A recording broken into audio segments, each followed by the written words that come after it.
Hey, what's up, guys? This is Johnny, and welcome to episode 40 of the Travel Like a Boss podcast.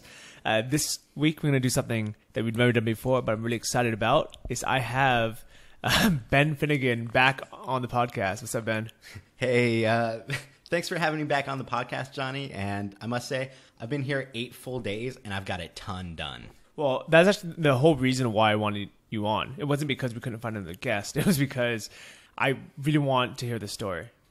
Well, first of all, I've got to say that I've been having the best month ever for my dropshipping store since I started it last September. And so far, in the 5 days that I've been out here, I've made $368 profit since turning on my PLA ads 5 days ago.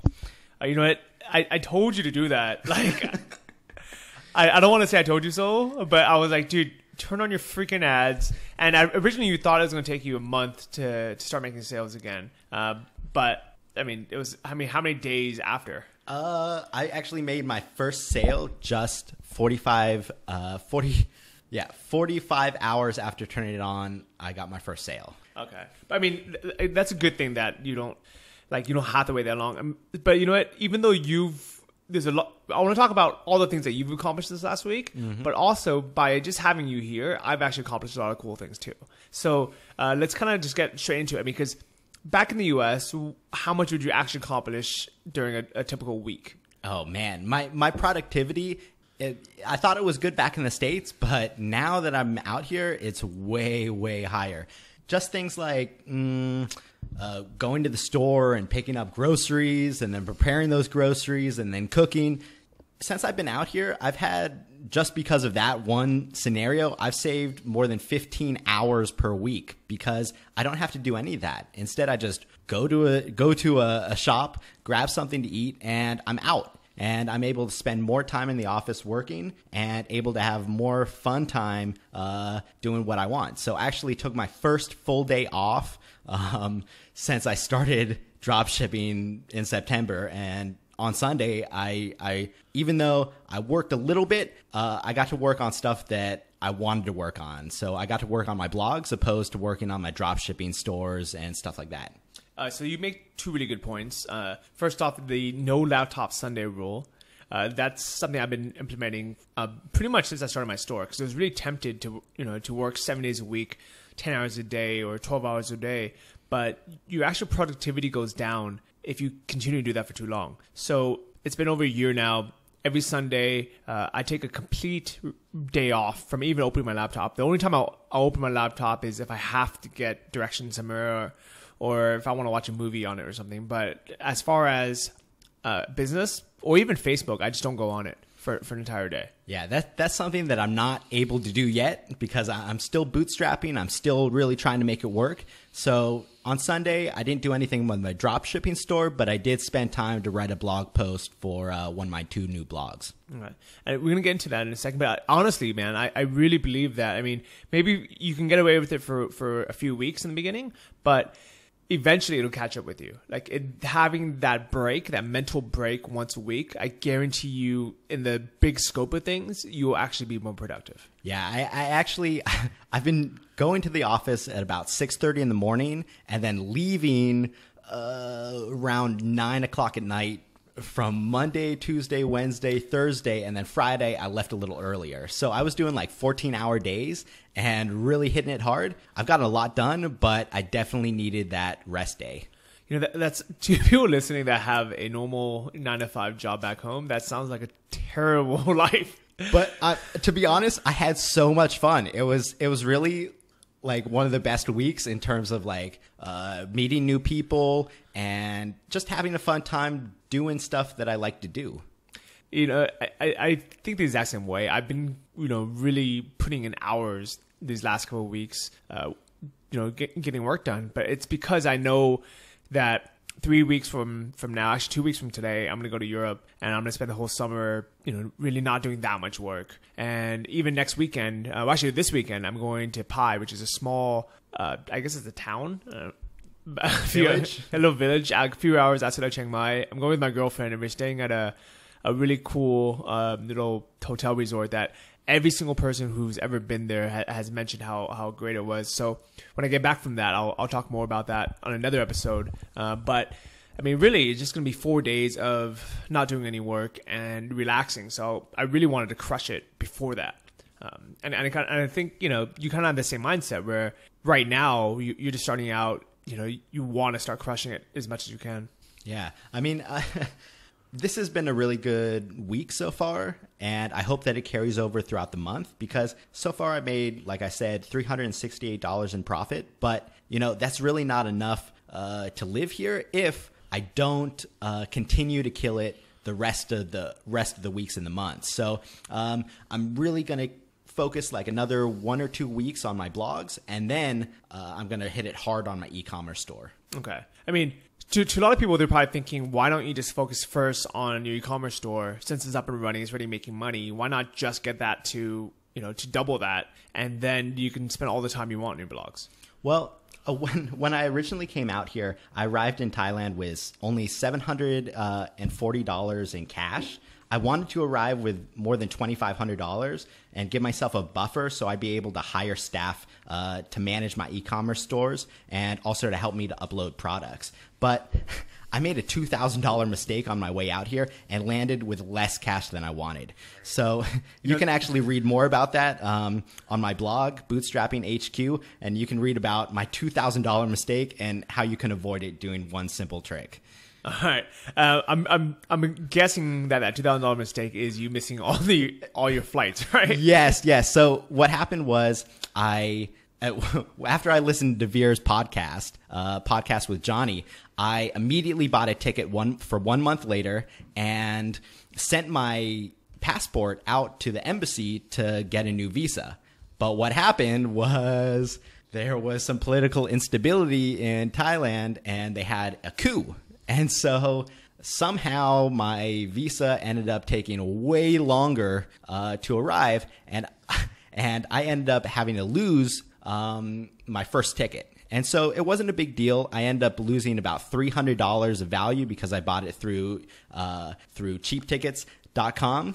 And so I bought a one-way ticket. It cost about $800, and I lost about $300 of value, so I had some credit. And then I rescheduled my ticket for 2 weeks later, and I was like, okay, perfect. 2 weeks, that should be plenty of time for my visa to arrive. 2 weeks roll around, no visa yet. They still hadn't sent it to me, and so I ended up losing all that money, about $600 in change fees. And then I bought my third ticket. It was a non-refundable ticket through Delta, and I was like, okay, this is it. This is the ticket. This is what's going to get me there. Ended up finding a great deal. It was only $900 for a round trip, and big bummer, my visa still didn't arrive. So I ended up calling and faxing the visa agency, or actually the embassy itself, and although I wasn't able to talk to anybody, they must have gotten my messages because they ended up sending back my visa, and luckily they gave me my three entry triple visa. But unfortunately, I lost around $2,000 in ticket fees. So I have a big tip for saving all that trouble, and you know, we can go into that today, but you can read about it on my blog as well. Man, I knew that you missed a couple flights, but I actually didn't know you missed 3 entire flights. Yes. And had to come on a 4th flight. So you actually bought 4 tickets to come here. Yes. And you know, it's insane because I actually really wanted to get to that on the last episode, but we just got so into talking about all these other cool things that we actually completely forgot. And that's actually another reason why I wanted to have you on, is there's so much more to share that we never even got to. You know, because we kind of went on this tangent about like health and nutrition and all these great things that I actually, you know, I'm super glad that we talked about. And for those of you who don't know, so Ben, you know, is super into his health, and he's the first person I ever met who you know ate this crazy paleo way. So what I've been doing with Ben this last week is he's basically been my personal trainer. So for, I would say, my entire life, I was never able to squat correctly with proper form. For those who never actually squat before, if you try to just, I don't know, I guess squat down, but have your heels flat on the ground, I would say, you know, some people can do it naturally, but for me, I mean, I was never able to do it. And I actually blame the, I don't know, I guess growing up as an Asian American on that, because it was really looked down upon growing up. It was, we call it the fob squat, where if you crouch down, to rest, it was associated with fobs, fresh off the boat, Chinese guys who, would just crouch around, smoke cigarettes or like spit on the ground. So I just never did it my whole life.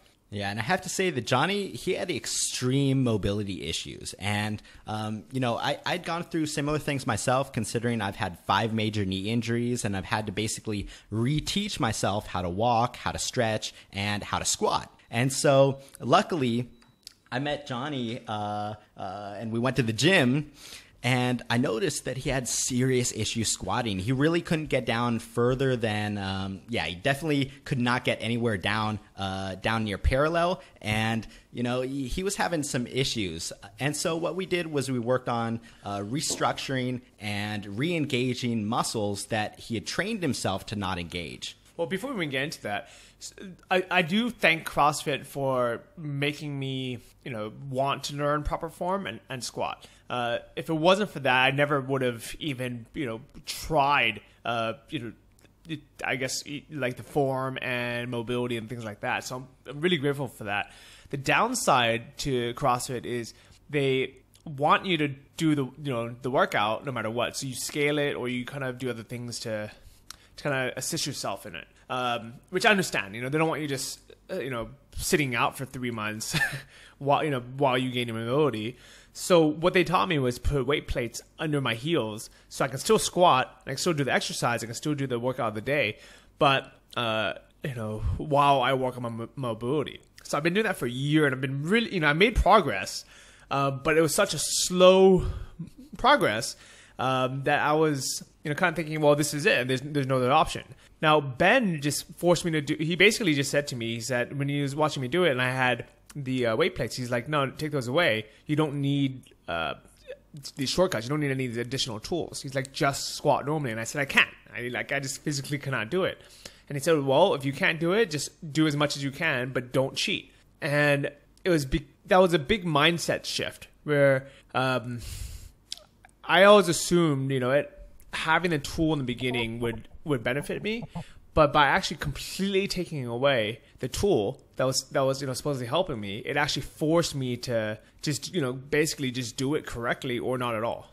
Yeah, and that's a big thing that I really enjoy about powerlifting and really enjoy about all these compound exercises is the fact that it takes away your ability to cheat. It takes away your ability to create these imbalances in your body that end up leading to injuries down the road. And so, Johnny's issues with squatting depth are now he's mending them. But in the past, if he were to do a jiu-jitsu workout, or if he were to work on his wrestling, if he were to try to squat down and in an intense situation, he might overexert himself and end up straining something. And so by working on these compound exercise lifts and doing it with correct form without taking any shortcuts, you end up stretching out all your muscles and using the entire chain of muscles as one unit, and end up keeping yourself from having these imbalances and end up increasing your flexibility. And so now, just within the past week, Johnny has gone from not being able to squat parallel to now being able to squat parallel. And the reason why is because he's taken away these crutches that before he thought were necessary, but are now he's realizing are keeping him from reaching his true goal. I mean, this is basically the same. Like, so in business, you can either, just start right away and say, I want to start making money tomorrow. And, you find these crutches. Like, I would say, for drop shipping, really easy example, right? There's these dropship directories. I think there's like Doba, and then there's, I don't even know what they're called. But basically what they are is, let's say you want to start a dropshipping store, but you don't want to actually call suppliers. You don't want to actually do any of that work. You can basically pay, I don't know how much, whatever they charge, to be a member of this directory, where they just give, they just basically say, okay, congratulations, you're paying $60 a month. You can now sell our products. Now, the downside to that, okay, so here's the upside. Why do people even want to do that? Is because, right away you have access to thousands of brands that you can sell right away. Like even big brands that you might not be able to get approved of by yourself right away. But the downside of that is they are taking a huge cut I mean, they're basically the middleman, and I don't actually see it being a profitable business model in the long run. I mean, yeah, sure, in the beginning you might be able to flip some of the stuff on eBay, or maybe get lucky on your site, but I mean, it's because people are not willing to put in that work in the beginning and build that solid foundation. You never really build a foundation with your suppliers. You never really, you're not really building a business. You're almost kind of just skating by on crutches. For one example is, so for one of my dropship stores, my oldest one, I have, I think maybe, I don't know, 7 or 8 suppliers now, but there's one that was doing a big majority of my business. And as I got more, there's more competition now and ad prices are higher.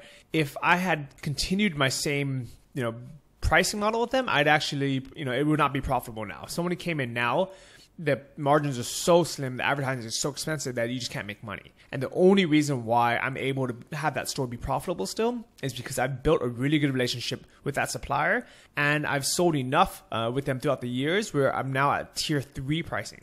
So instead of having, 33% margins, now I have like 37% margin. So that makes a huge difference. So to get back to health, what Johnny's doing now is he's doing this program called 5x5 Starting Strength. And it's a program that takes you starting all the way with the bar and ends up you only add about 5 pounds every single time you work out. And so it looks really silly, especially with Johnny. He's a big, strong guy. It looks really silly when he's in the gym for the first few months because he's working with very, very light weight. But a few months down the road, after everybody's already chuckled at him at the gym, they realize that he's building up strength and he's building up these foundations and keeping himself from having any imbalances. And that's an issue a lot of people have when they first start working out, is that they try to go too hard too quickly and they end up straining themselves. And so what Johnny's doing is the drop shipping equivalent of starting strength. And so building he's building a solid foundation and making sure that he doesn't have any imbalances. And then that way in the future, he's going to have tremendous gains. If you asked me to do this 5x5 thing a couple years ago, I probably would have not understood it. I would have, said, no, this is stupid. I can bench 200 pounds today. Why should I bench 40 pounds today? But now, I don't know if it's just because I'm more mature, I'm older, or I have better business sense, but I 100% understand it. Like the very first time you mentioned it, I said, okay, I'll do it. And that was it. I decided already I was going to do it. I never said, let me research it. I never even read an article about it. It just made sense to me. You know what? Like, build a solid foundation, keep adding weight every week, focus on good form, rest only do the exercise every other day. And I was like, okay, that makes sense. I'll do it. That was it. Yeah. And actually for anyone listening, you can follow this program. You can just type in 5x5 Starting Strength into Google and you can download the app. It has a fantastic app. I mean, there's no affiliate link or anything. So it's actually free. Yeah. Which is cool. It's 100% free. And so you can try it out. Just make sure that you go to a gym that has a good squat rack or has an equivalent, and then you can start this program. It's really a great place to develop strength and improve your physique. Yeah, I'll put a link to it. So this is episode 40 of Travel Like a Boss, and the app is called Stronglifts. It's free, and I would say, okay, so if you're gonna start it, this is what I would do. All right, I would download the app, read whatever's on the site, and I don't remember the site. It's Stronglifts 5x5 or something. Mm-hmm. But then I would just basically start going to the gym, and for the first couple workouts, I would pay for a personal trainer, and I would tell them, I would say, look, I want to do this program. I want you to make sure I'm doing my form correctly, and that's it. All right, and that's going to be their job. And say, I don't, whatever they try to sell you anything else, to say, no, I just want someone to correct my form. And you can even, I would even test them, to be honest. I would say, can I see your squat form? And if their squat form sucks, then I would find another trainer, to be honest. Yeah, there's actually another way you can do it without getting a personal trainer. And there are some YouTube channels, particularly the YouTube channel of Johnny Candido from Candido Training HQ. That's and my alias. No, and this kid, he's one of the pound for pound strongest kids in the world, and it's incredible. At 22, he's squatting well over 500 pounds, and he only weighs about 170 to 181 pounds. And so his strength to weight ratio is tremendous, and he's 100% natural. And what's great about Johnny is that Johnny Candido, is that you've seen him progress all the way from when he started posting on YouTube at 17. Now he's 22, and he just won 3rd place at the Worlds. And so he's a fantastic resource. And what's great is that he has good form videos. And a lot of people don't post good form videos because anybody on YouTube can really post. But somebody like Johnny Candido, who you've seen his progression, you know how strong he is, he's a proven talent, you can really see how he got to be so strong. And the way he got to be so strong is by this progressive load system where he's only adding 5 pounds, 2.5 pounds each week. And now, years later, Johnny Candido is a killer. All right. So I'll link to that Candido guy just because his name is Johnny and sounds like a legit guy. But I think that's actually a very similar story on why a lot of people follow my entrepreneur journey is because they can see from my YouTube videos just a few years ago that I was this broke fat dude that was pretty much just unhappy. I just wasn't really like that happy of a guy. I had a kind of a negative mindset. I definitely had a non-abundance mindset, like I don't know, scarcity mindset. And I think that's why a lot of people identify with me is because they can literally see that transformation. Even if you never read my blog and you just watched the videos. And obviously in those videos, I wasn't trying to show that I was fat or I wasn't trying to show that I was unhappy. I was trying to show the best, part of me. I was like, oh, check out this Muay Thai gym. Look how cool my hut is. I'm only paying $99 for a month. And even then you can kind of see through it. You can kind of see through the veil of happiness that I was putting up there.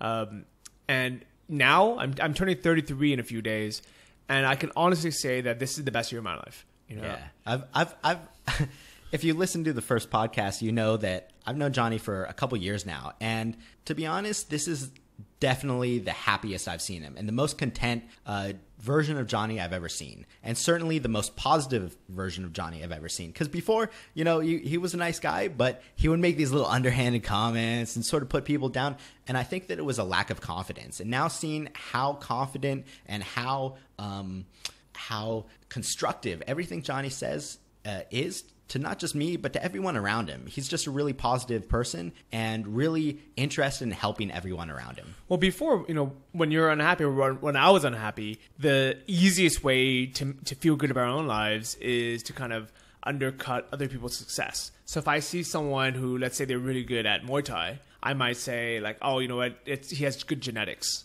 Or, oh, he's lucky because of this or that. Or if somebody does well in business and say, oh, if I had so-and-so, or, oh, he got lucky. I mean, that's what a lot of people say. Or, oh, and it's always one of those things where, if you're unhappy, you find reasons why you should stay unhappy. And ever since I kind of broke that barrier, now I don't see anything as an excuse. Obviously, I'm not delusional. I know that, some people have better genetics for, let's say, lifting weights, right, or diet. Some people happen to have grown up in an entrepreneur family where their dad or their uncle was an entrepreneur, and it was a good role model. I know I didn't have any of that, but at the same time, now I know that none of that helps me by me, underhanding someone else's success or making excuses doesn't help me at all. So now I just completely ignore that and say, what can I do to also be successful? Yeah, and that's something that is not just a reflection of Johnny's personality, but also a personality of every single person I've met at PunSpace. And I have to say that I've had more constructive criticism and made more friends faster here at PunSpace than I ever have anywhere. And I have to say that PunSpace itself is definitely one of the most positive places I've ever been, and nobody's putting anyone down. Everybody's saying, oh, that's a really cool idea, and hey, this is what you can do to improve it, and hey, this is what I'm doing. What are your thoughts on it? And there's a abundance mentality and not a scarcity mentality, and that's a huge thing, and that's part of why I think I've made so many sales and had so much progress in the last few days is because of just being around really positive people and feeling comfortable being myself and talking about these things that are really interesting to me. Because I know back home in California, I had nobody to talk to about business. My friends, family, no one really was interested in what I'm interested in. And so here I am talking about and thinking and living all these things that I see everyone around me living as well, and that's really great. I think it's really cool that it lived up to the hype, because I know you're listening to the podcast for a while when you're back home, and I'm always talking about PunSpace. I'm just a normal member like everyone else. I don't have shares or anything. I pay the same 3,500 baht as everyone else. I just really like it there, and it benefits me to have more entrepreneurs go, because there's more people I meet, and we bounce ideas off each other, things like that. So that's really the only benefit I get out of promoting PunSpace. But I'm so happy that even though right now it's actually not that busy, there's not that many entrepreneurs right there right now. And and Ben just gave me this look like, are you serious? But yeah, like when it's I would say, during the months that there's a lot of entrepreneurs coming through, you meet so many cool people. Wow, that's amazing, because I've got to say that I thought it was packed. Like I thought there were tons of people, and I thought that I just thought this was at maximum capacity. But I'm excited to see it in the future. Definitely. Well, tonight we're going to go to a networking event for entrepreneurs. I think it's called like Internet Marketing Event at Coffee Monster, which is the other co-working space. And I think I wrote a blog post about it. Actually, no. I think I was going to, but I don't know if I did or not. Sorry. But basically, Coffee Monster is another co-working space that's a little bit more laid back. And I'm really happy that they do these events. So if you want to know what's a better co-working space, we're lucky to have both of them around. I personally like working at PunSpace because I just get more done there. I like the chairs better. I just like the environment. But I'm really happy that Coffee Monster is there as a social place to go to once in a while, and also that they have these events. So tonight, what's going on there? Tonight we have a big barbecue buffet, and it's only 250 baht, which is about $8 or $9 for an all-you-can-eat buffet marketing event. So, I used to go to meetups back in California, and those meetups for like lunch and dinner would be like $20 or $30 at the door, and quite frankly, no one was really interested or into dynamic business the way that people are here. Like folks were, promoting their local, dog food store. And, here people are building stuff actively, like I was talking to a guy the other day, and already within like now and between 3 days ago and now, he already built a brand new business. And so that's pretty fascinating, because people are doing stuff at a very rapid rate here. And the reason why is because they can spend so much time focused and dedicated on a new project. Yeah, and we have nothing but time, nothing but connections and resources. Actually, so I wasn't going to share this, but speaking of building new businesses in a week, since I had the last podcast just a week ago, I now have a web design firm, I guess, or a web design agency. I don't even know what you call it. But basically, the way it happened was somebody had messaged me on Facebook asking me if I can make them a logo for their CrossFit gym. And at first, I was like, yeah. First, before I responded to her, I said, I was thinking in my head, well, that's not really my forte. But yeah, I know, I'm sitting next to people at PunSpace that can do it better than anyone else she could hire. So if she's going to do it on her own, she would either go to 99 Designs, pay $99 for a stock template. She can go on, she can find someone to charge her $700 to make a custom logo. So obviously by her contacting me, that means she doesn't know where else to go.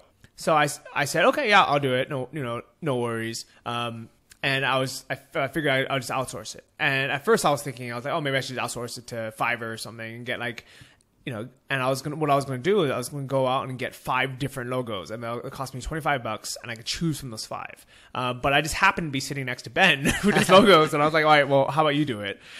Yeah. So before I came out here, I was actually on Fiverr making logos for people. So this is fortuitous that I showed up, because I ended up making a logo, and we sent that off, and not only did the person who ordered it get a great deal, but they also got a really high quality logo. Yeah, and I at the end of the day, I firmly believe that, while she's super grateful, but the thing is, at the end of the day, I'm building a service that I didn't even really think that was my, a core competency of mine, but I mean, that's one of the benefits of knowing all these people. That's kind of what people are looking for. Yeah, and for less money than it would cost for other people to source it and come up with it themselves, you were able to provide them with a higher quality product for about half of what they would pay elsewhere. So then, so I sent her a logo. She loved it. And then I take a look at her website to see,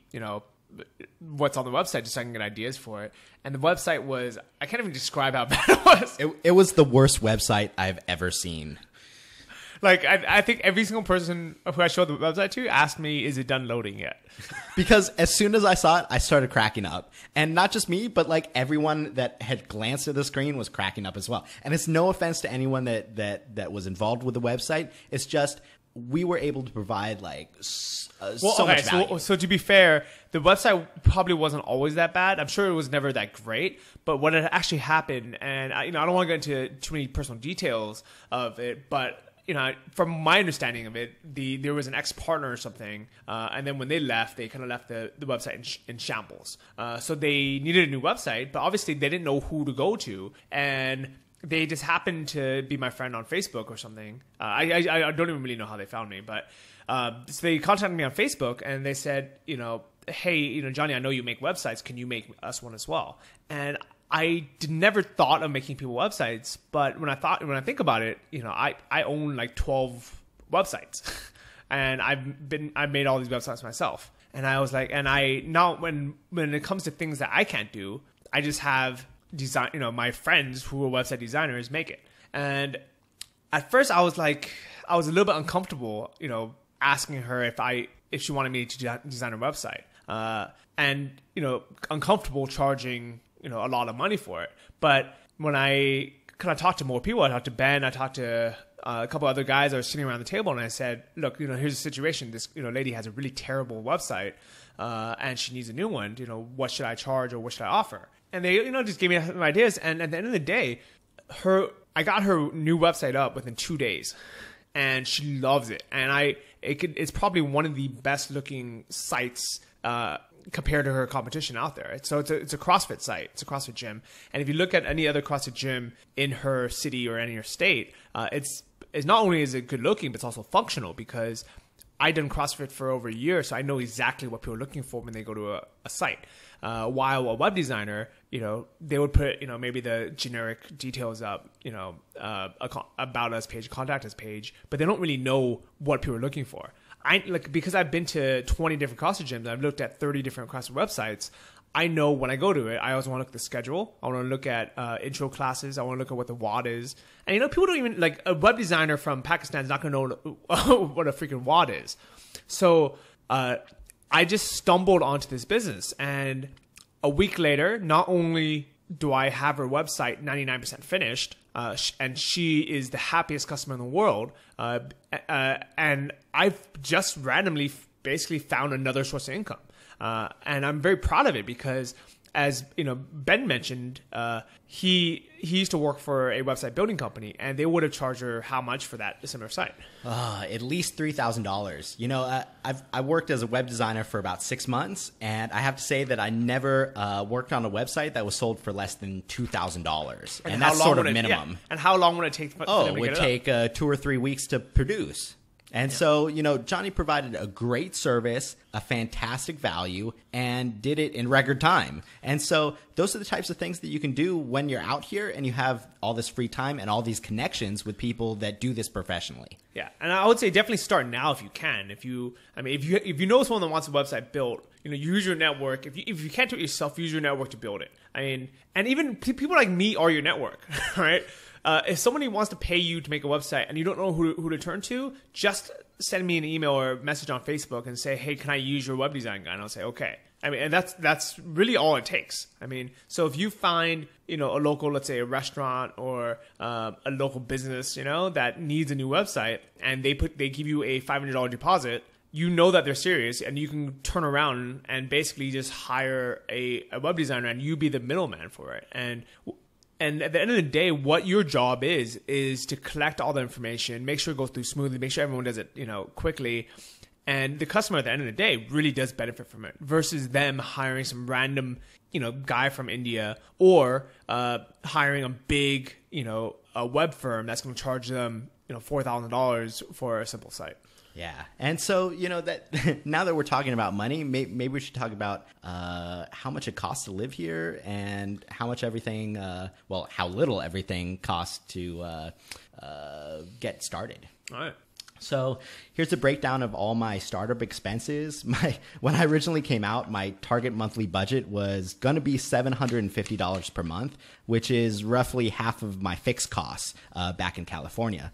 But with the cost of living being so low out here, I actually adjusted my budget even lower. So now I realize that I can live comfortably for about 21,053 baht, which is $650 US per month. So here's a breakdown. My rent is 4,000 baht per month, which is $123.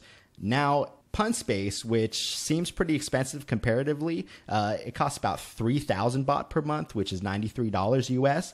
But PunSpace is a great value, and I definitely suggest anyone that's coming out here even bootstrapping, definitely invest in PunSpace. So when I first, signed up for PunSpace, I actually didn't want to. I was like, I can just go to coffee shops and it's, 50 baht or 60 baht if I just order a coffee and use the free Wi-Fi. It took me a long time to say, let me drop the 3,000 baht. So it's actually 3,500 if you pay month to month, but what Ben did, I think you paid 3 months in advance or something, right? Yeah. I actually told them that I was going to pay 3 months, and then I just paid one. so they're going to charge me $83 US at the end of the month, but I told them that I was going to, and then I just handed them the money. So they accepted it. So we'll leave it at that. Then so far we have my rent, which is $123. We have the office space, which is $93. Next, food. If I spend $10 per day, then food for an entire month will cost about $300 US. And so that's by far my biggest single expense. But if you compare it back to the States and the fact that I'm not cooking any of it myself, then it's actually a great deal.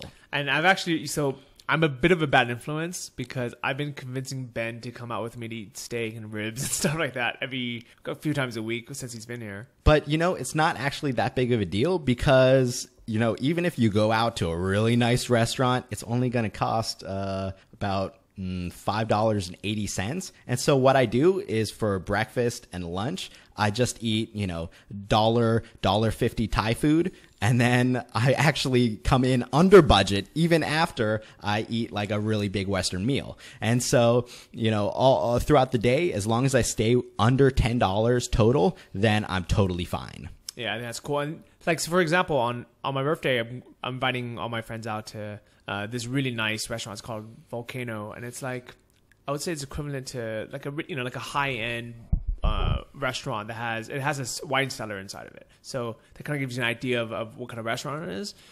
Great steaks, great, it's a great Italian food. But what's nice about that restaurant and every single other restaurant in Chiang Mai or in Thailand is they also have a Thai food menu. So even though you can spend $15 on a nice steak and a glass of wine, you can also, for 50 baht, order Thai omelet over rice, which is actually a very tasty dish. It's basically egg with ground pork stuffed in the middle and wrapped around steamed rice.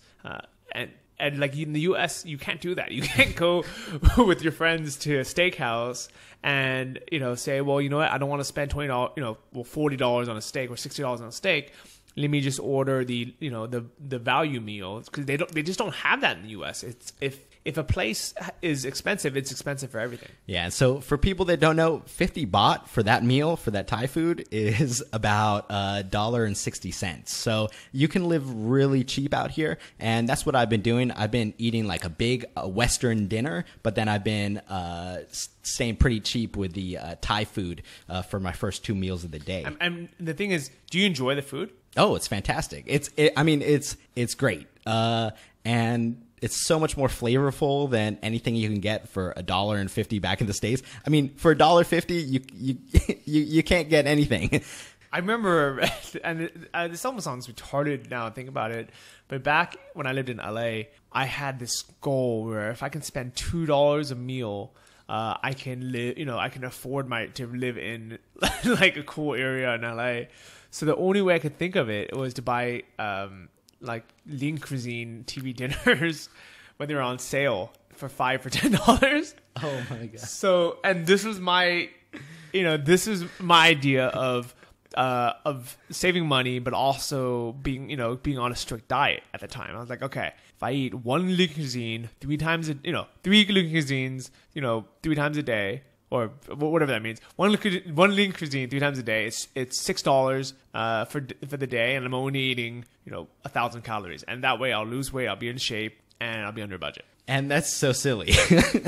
Okay, that's outrageous. Retarded. But I have to say that it's not like I'm wanting for anything. When I eat food here, it's everything that I want. I mean, I get to have, I eat mostly vegetables and protein, but because I've been trying to gain as much weight as possible, I've been having white rice with lots of coconut oil or lots of grass-fed butter, and that's been totally satisfying, and the flavors are fantastic, and the value is incredible. Because for the same dish, like if I were to get coconut curry with rice and a side of vegetables, here it cost me 50 baht, which is $1.60. But back in the States, that same meal would be like $17 or $18. Yeah, I definitely see that, because Thai food in the U.S. is delicious, but it's super expensive, and actually it's not as delicious as it is here. No, everything here, it's like you turn the flavor notch all the way to 11. It's like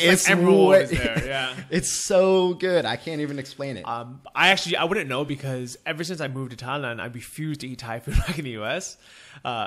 And every time I go back, I have friends who are like, "Oh yeah, let's go to a Thai restaurant." I just say no. Like, why would I do that? Yeah, the week before I came out here, a friend of mine who was celebrating me moving out to Thailand ended up taking me to a Thai restaurant, and I had moose satay, which is like a pork sticks with like some barbecue chicken, and like I had a masaman curry, which is like a peanut and coconut oil or coconut milk curry. Coconut curry. And it cost, $16-17, and quite frankly, it was not very good. But out here, I had the same meal, and oh my god, it was incredible. And it cost me about 1/10 of the price that it cost back in the States. Yeah, I'm really happy that you're able to come out here, get your store up and running right away, but you're still bootstrapping, which I completely understand, and I applaud you for that. So what else is on that list that you have right there? Because I came out with I came out with way less money than I expected. I ended up having to rent a motorbike. And so instead of buying a motorcycle like I've done in the past, because I've been out in Thailand a few times before, instead I've had to rent a motorbike. And so it's costing about 2,200 baht, which is $68 every month for a motorbike rental, which is silly because I can just buy one for about $350 to $600 and then sell it for the same price when I leave. And so it's silly that I have to lose this much money for the first few months, but until I build up my reserves and I end up with, about $1,000 US saved up, which should take me about 2 or 3 months, I'm not going to buy a motorcycle until then. You know what? Stop renting that bike. All right.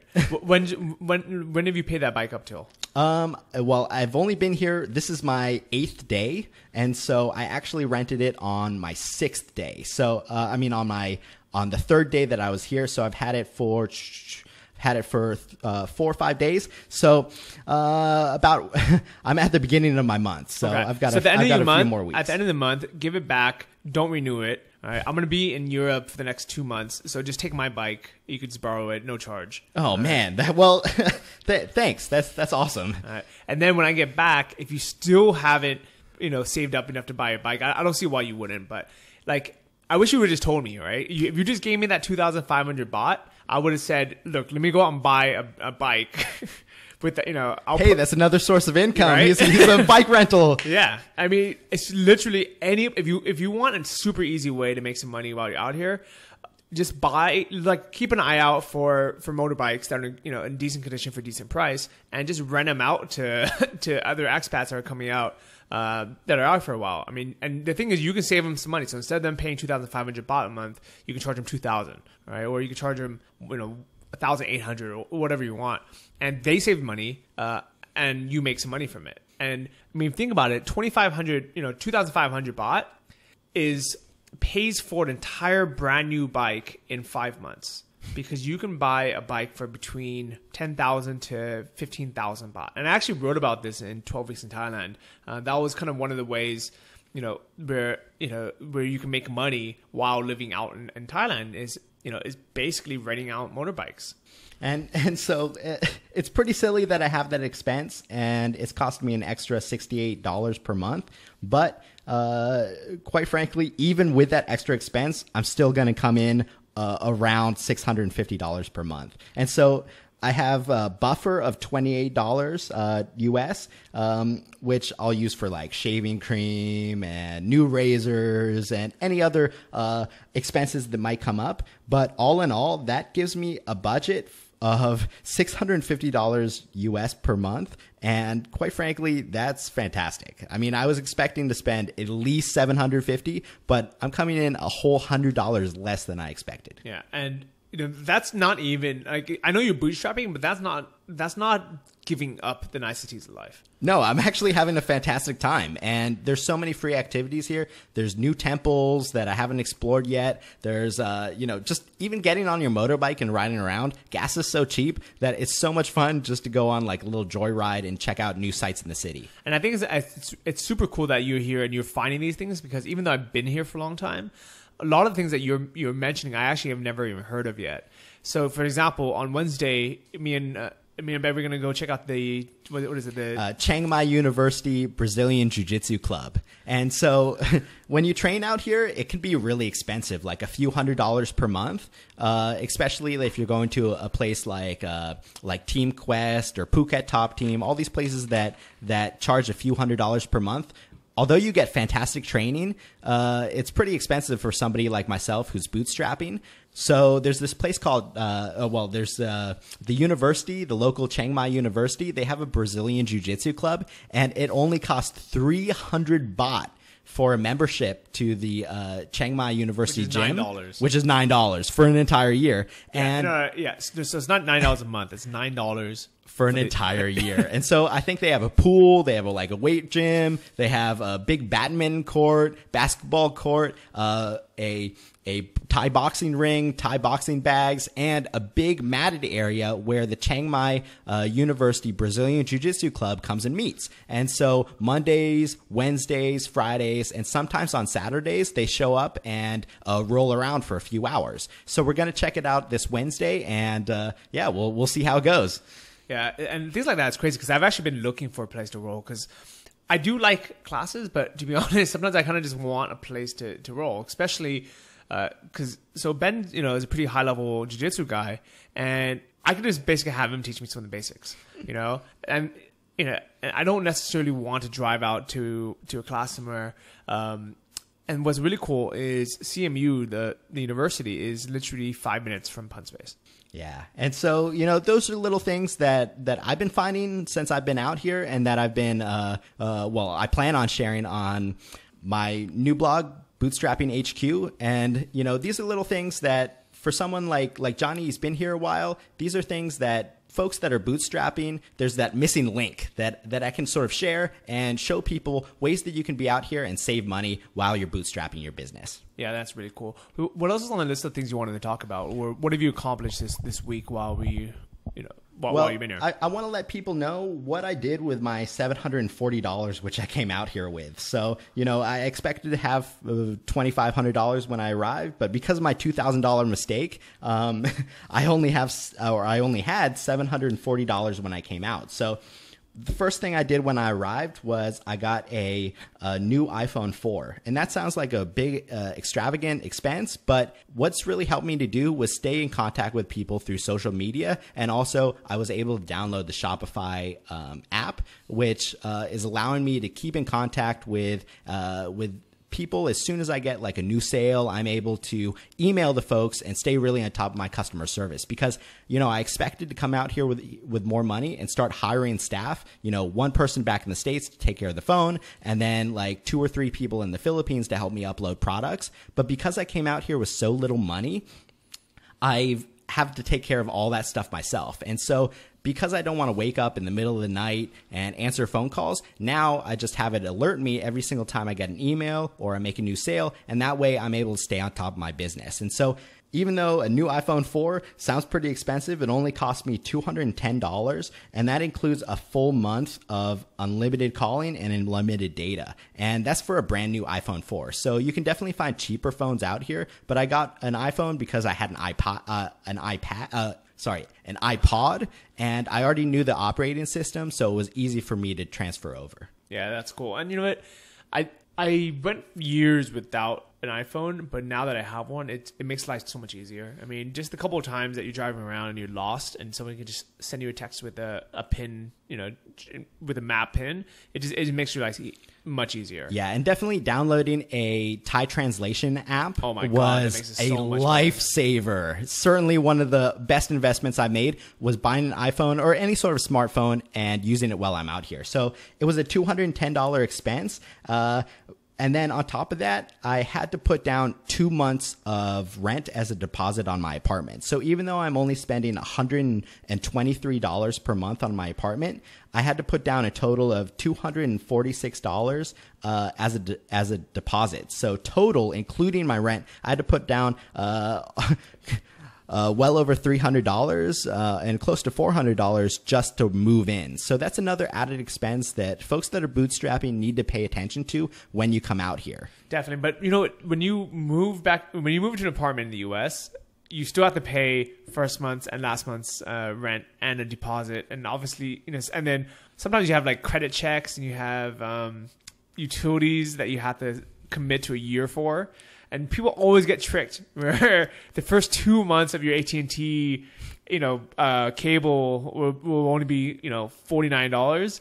And then the third month from that point on is like $100 a month. But people always fall for it. And I think it's so retarded because people know that, when they say it's it's $40 a month, and a big asterisk, first, 2 months only, you're going to end up paying more. But it's one of those things where we just allow ourselves to overspend, and almost allow these companies to trick us into these crazy contracts. And that's one thing that really surprised me about the phone service out here and the data plans out here is that it's all month to month and you can quit at any time. And it also is so reasonable. It only cost me $10 for an unlimited calling and unlimited data plan. So all you need to do is you go to a 7-Eleven, you hand them, seriously. Yeah, you go to 7-Eleven, you hand them 300 baht and say, charge it up. And then boom, you're set. That's it.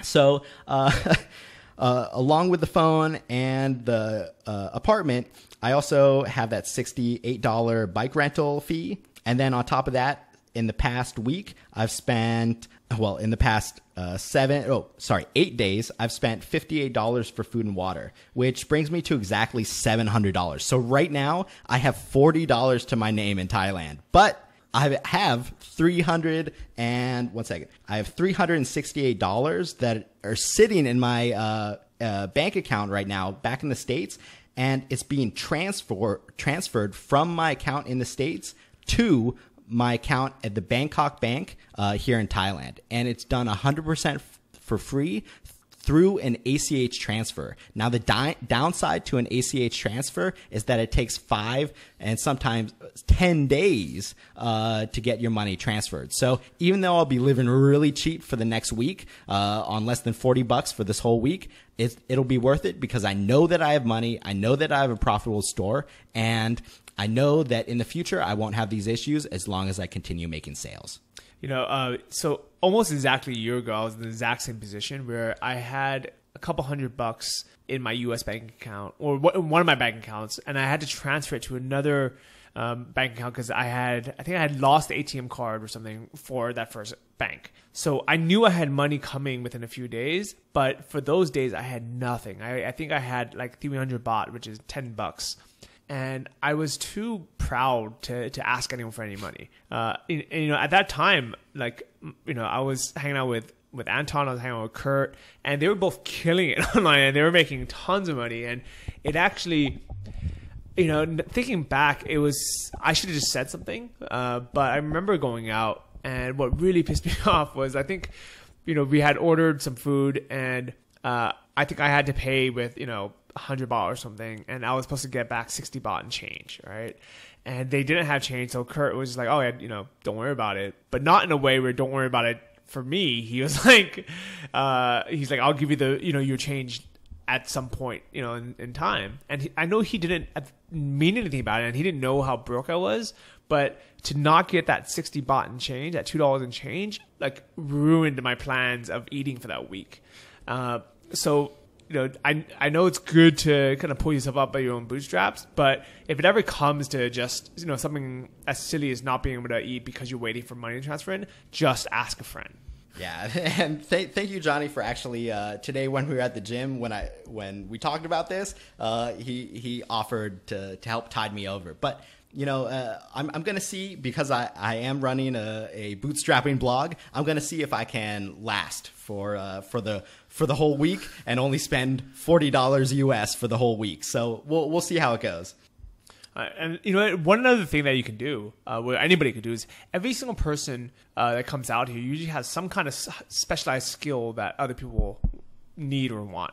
And you may not even realize at the time, but for you, for example, the couple of things that you can do business-wise, you can make people logos, you can make people websites, but also the things like personal training. You've been a great personal trainer, and even though you're a blue belt and not a black belt in jiu-jitsu, to someone just starting out, you can teach them the foundations better than most people. So these are all things you can actually charge for, and people would be happy to pay you, the standard rate. It might be a low rate. It might only be 300 baht an hour or something, which you would never do back home. But out here, hey, that'll last you a couple of days. Yeah, that's actually a great idea. And thanks for suggesting that, because, I am looking for any sort of way I can boost my income. And even though I'll probably make over $1,000 this month, just judging off of how much I made in the first 5 days, I still want to make as much money as possible. And while I'm bootstrapping, I'm willing to learn anything and do anything to make a little extra money. So if anybody's listening out there,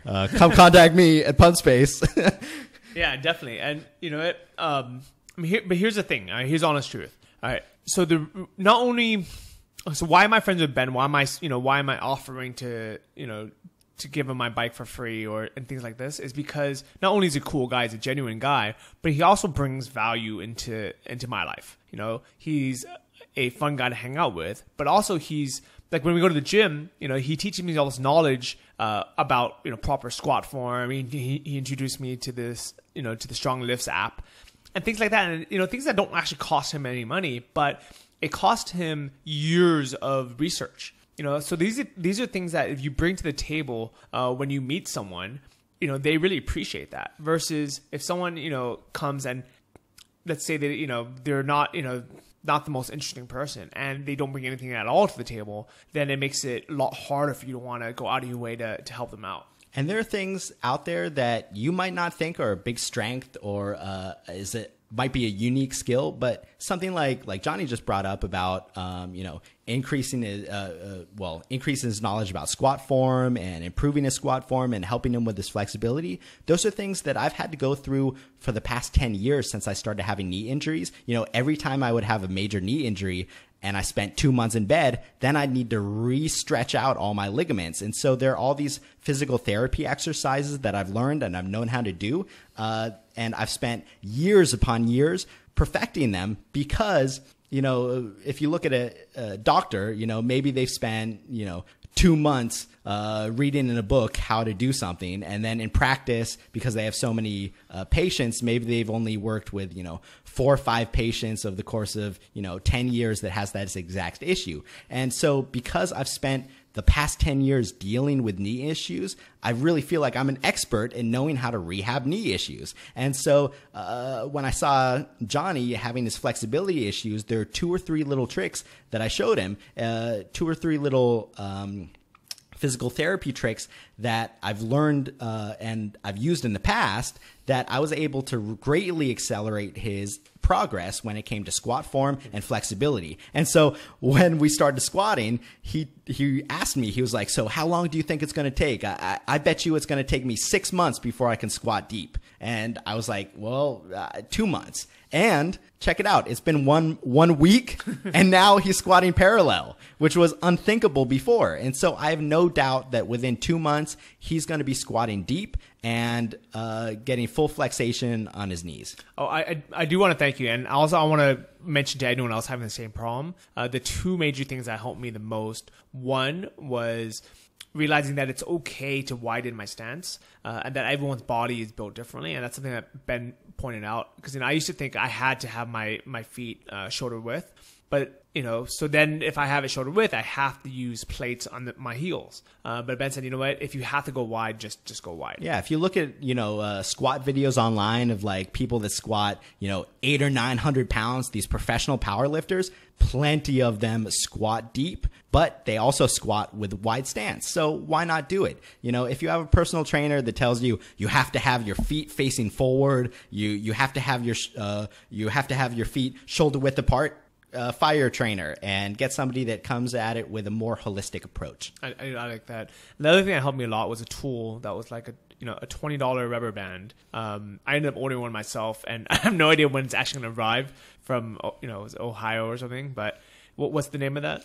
It's called a slingshot, and it's popularized by by Mark Bell and Kelly Starrett, who's a really fantastic physical conditioning coach and somebody that's interested in the whole approach when it comes to the body. He has a great book called Becoming a Supple Leopard. And he talks about how to use the entire body as a single unit to maximize its efficiency. And so, Johnny was having issues with activating certain parts of his body that didn't know that they were supposed to be activated when he was going into flexation with his knees. And so what we did was we used this rubber band and we put it about an inch below his kneecap. And because it had inward pressure, it activated certain muscles in his body that didn't know that they were supposed to be activated when he went into flexation with his knees. And so as he went deep with the band on, because those muscles were already activated, when he started going deep, they activated and made sure that he had proper form when he came down, and he went parallel the first time that he put it on. Yeah, that's crazy. I mean, these little, there's certain things in life where I don't really want to recommend shortcuts and tools, but there's some tools that just work so well. Yeah, and these are just one of them. And that's something that I learned from just having so much experience with knee injuries and learning how to add flexibility to my legs after so many times of laying in bed and losing that flexibility. And so these are types of things that you can bring to the table that you don't even know are strengths and don't even know are marketable and things that people want. All right, so we're kind of going a little bit over on time. Is there anything kind of last things you wanted to mention? Well, I also want to say that there are things, unexpected costs that are like bed sheets and comforter, things that don't come with your apartment that you would need to buy while you're out here. So I actually bought pretty expensive bed sheets. I spent $120 on bed sheets, and I put that on a credit card because I bought it at a big store. But even though it's a big expense, I know that I'm going to make more than enough money to take care of that this month. And even though it would take me over my physical cash budget, I know that I'll make enough to be able to pay it off. But they did have an option where you can pay more per month and rent the sheets, right? No, they didn't. Not when you rented it for 3 months like I did. If you rent it for a month or less, then they do provide sheets. But for someone that's staying there for 3 months or more, they recommend that you buy your own. And the reason why I bought such expensive sheets is because I figure we spend 1/3 of our lives in bed, and because I'm out here trying to maximize my efficiency and trying to maximize my work to rest ratio, having high quality sleep and sleeping in really nice sheets opposed to like scratchy, really cheap ones was really important to me. And so I got a comforter and a nice bottom sheet and 2 pillows and all that stuff for about $120, which is pretty expensive. But I have to say it's been helping me sleep at night. Okay. And sleep really is important. So a couple of things don't skip on is quality of sleep. Second is quality of food. Yeah, and another thing is buying grass-fed butter and grass-fed beef is actually really easy out here. There are quite a few places you can buy grass-fed butter, and one of them I just found is right here at the Maya Mall, which is at the right up here at the corner of the light here in the district that we're in, Neiman. And so you don't even have to go that far, and you can find grass-fed beef, grass-fed butter, and all that stuff really close by. Yeah, and I'm really happy that they have it here. I mean, to be honest, I think from now on, anywhere I live in the world is going to have access to things like that. I mean, just because it's so much healthier. And it increases your quality of life. Yeah. All right, cool. And then, so you also got your blog up, right? Yeah. So because I have all this free time now, for this next 2 weeks, I'm going to spend almost all my time working on these blogs and building them up. I have 2 blogs. One is bootstrappinghq.com, where I'm just chronicling, the cost of living and everything that I'm doing out here. And, it's not really monetized or anything, but I just want to share with people, the missing step between, just starting out and killing it online. And so I'm just detailing everything that I spend and how much it costs. And you can follow me at bootstrappinghq.com. And then I also have another blog on fitness and diet, and lifestyle as well. And you can find that at www.thegrassfedlifestyle.com. Okay, very cool. And I'll have links to all this in the show notes. It's episode 40 of the Travel Like a Boss podcast. Dude, I can't believe we're at 40 episodes already. I'm super excited. Thank you guys all for being listeners, and not just for listening, but also commenting, sending nice messages, and especially those iTunes reviews. So it is my birthday this week, and what would make me happier than anything is if you guys left a review on the iTunes store. It's a clunky mechanism, but you basically have to open your actual iTunes app, search for Travel Like a Boss podcast, and then you have to click a bunch of things, but you will figure it out. You guys are all smart guys.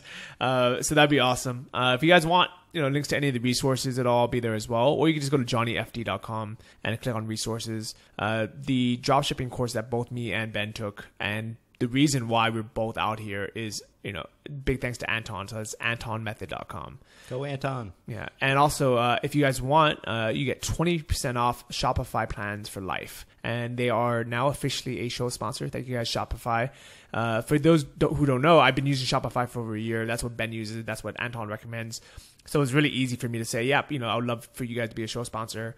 And if you want to use that coupon, you basically just go to either travellikeabosspodcast.com resources, or just go to johnnyfd.com and click resources, and there'll be a link there where you can sign up for new Shopify plans and get 20% off for life, which I think is super cool of them to offer that, because that's something, to be honest, that we would have paid for full price anyways, and I pay full price for it till now. So that's about it. Ben, thank you for being on the show again. Yeah, thank you for having me on again. And there's so many things I want to talk about that we didn't even touch on, but I guess you can check out my blog and hear about them. And thank you so much for having me on. No worries. All right, peace out, guys. See you guys next week. Thank you for listening to the Travel Like a Boss podcast. If you want to hear more, including the bonus How to Choose the Perfect Niche episode, join our mailing list at travellikeabosspodcast.com. See you next week, and remember, if you want to travel like a boss, you need to be your own boss. So start your online business today and start living the lifestyle you've always dreamed of.